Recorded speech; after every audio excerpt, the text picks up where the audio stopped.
మన జీవితంలో మనం తప్పక పాటించవలసిన 3 విషయాలు. మొదటిగా కర్మయోగం, రెండవది వైరాగ్యం, మూడవది ప్రపంచం యొక్క స్వభావం.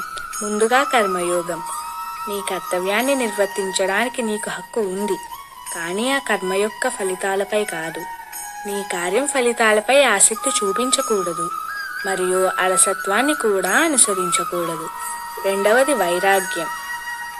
నీ పని పట్ల ఆసక్తి చూపు, కానీ ఫలితాలపై మాత్రం కాదు.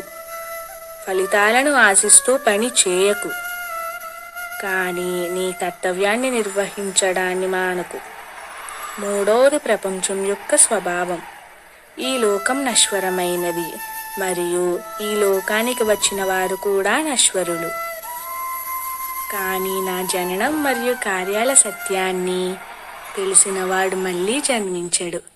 శ్రీకృష్ణుడు చెప్పిన ఈ వాక్యాలు జీవితం యొక్క సారం, కర్తవ్యపు ప్రాముఖ్యత మరియు ఆత్మ యొక్క శాశ్వతత్వాన్ని ప్రతిబింబిస్తాయి. జై శ్రీకృష్ణ.